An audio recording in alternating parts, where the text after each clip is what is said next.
మనం హాస్పిటల్ తప్పు, మనం మనలాంటి రబ్బర్ చెప్పులు వేసుకుని కూడా మనం ఎమ్మెల్యేగా హాస్పిటల్ తప్పు పొరపాటు మంది.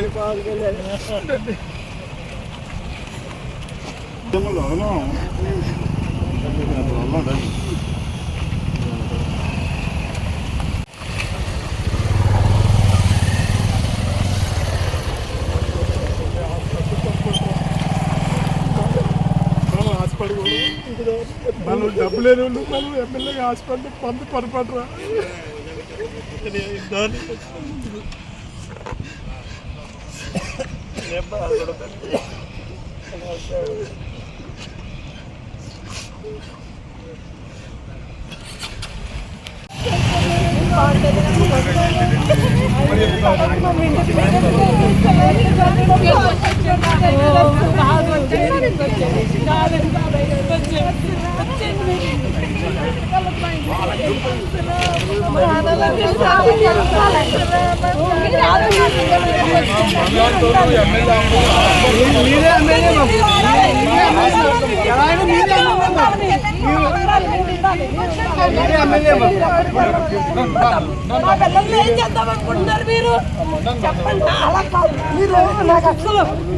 మీరు ఎక్కడికి వెళ్ళొచ్చు బయటకు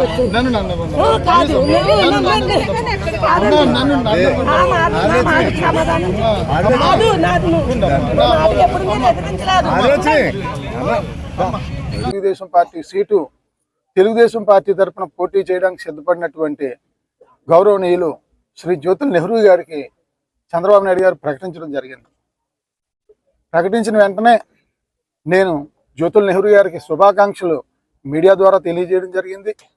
అంతేకాకుండా ఈ పొత్తు ధర్మం ప్రకారంగా జ్యోతుల నెహ్రూ గారికి సైకిల్ గుర్తుపై జగ్గంపేట నియోజకవర్గ ప్రజలందరూ కూడా ఓట్లేసి ఏదైతే మా అధ్యక్షులు పవన్ కళ్యాణ్ గారు ఓట్లు చీలిపోనివ్వనని అన్నారో జగ్గంపేట నియోజకవర్గంలో ఉన్నటువంటి ఒక్క ఓటు కూడా చీలిపోకుండా జ్యోతుల నెహ్రూ గారికి సైకిల్ గుర్తుపై ఓట్లు వేసి లక్షలాది సుమారు 1,00,000 ఓట్ల మెజార్టీతో జ్యోతుల నెహ్రూ గారు గెలాలన్న సంకల్పంతో మరి అక్కడ సోమరాయనపేటలో జన కోసం జనసేన కార్యక్రమం ద్వారా ఇంటింటికి తిరుగుతుండగా మాకు ఈ వార్త తెలిసింది, నెహ్రూ గారికి ప్రకటించారని.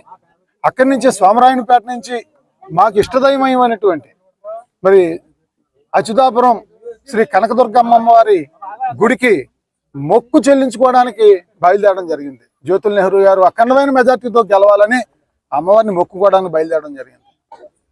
రెండవది, పొత్తు ధర్మం ప్రకారంగా ఓట్లు చీలిపోకుండా నా ధర్మం ప్రకారంగా న్యాయంగా నీతిగా పార్టీ నిర్ణయానికి కట్టుబడి తెలుగుదేశం పార్టీ గెలవటానికి నా చివరి ఊపిరిన్నంత వరకు ప్రయత్నం చేస్తానని చెప్పి కూడా ఉదయాన్నే ప్రెస్ మీట్లో చెప్పడం జరిగింది.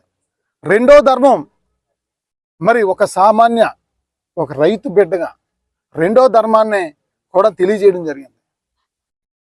ఒక సామాన్యుడు అసెంబ్లీకి వెళ్ళాలి, ఒక వ్యవస్థ మార్పు కోసం మరి శాసనసభలో అడుగుపెట్టి మరి కుళ్ళు కుట్ర కుతంత్రాలతో కుళ్ళిపోయిన రాజకీయ వ్యవస్థకి మార్పుకి ప్రయత్నం చేయడం అనేది తప్పుగా నేను భావించాను. ఎందుకంటే ఎమ్మెల్యేగా పోటీ చేయడం తప్పు కాదు, సామాన్యుడిగా పుట్టడం తప్పు కాదు.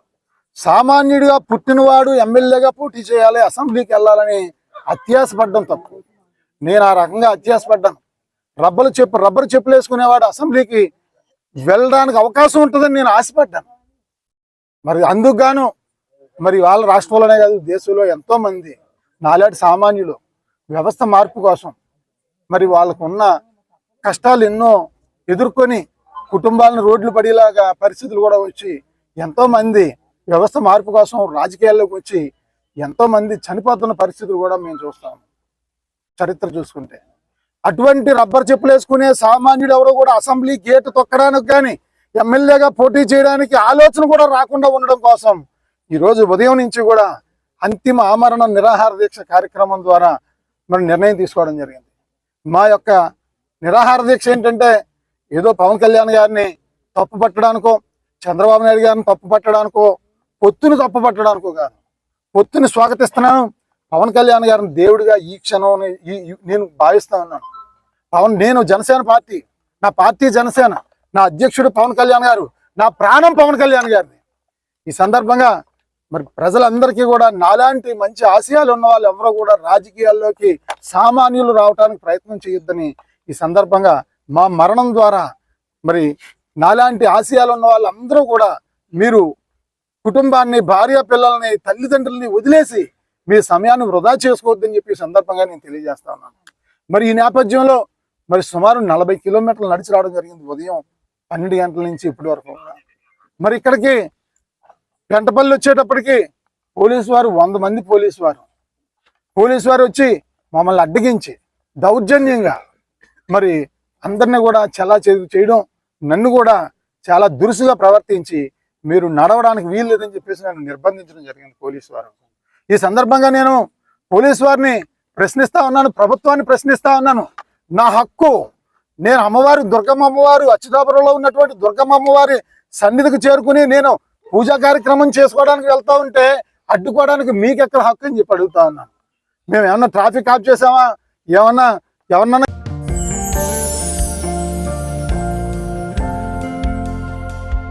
లవ్ ఈ అందమైన 4 అక్షరాల బారిన పడని మనిషి ఉండరు, మనసు ఉండదు. ఈ లవ్ కొంతమంది జీవితానికి సరిపడా మధురమైన అనుభూతులను అందిస్తే, మరికొంతమందికి జీవితాంతం వెంటాడే చేదు జ్ఞాపకాలను మిగిల్స్తుంది.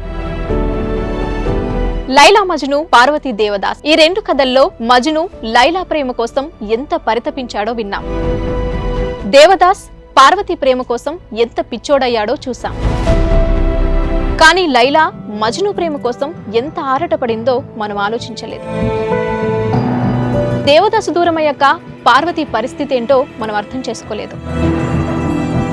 ప్రేమ నుండి పెళ్లి వరకు వెళ్ళలేకపోయినా ఎంతో మంది అమ్మాయిల బ్రేకప్ స్టోరీస్తో మీ లవ్ టుడే.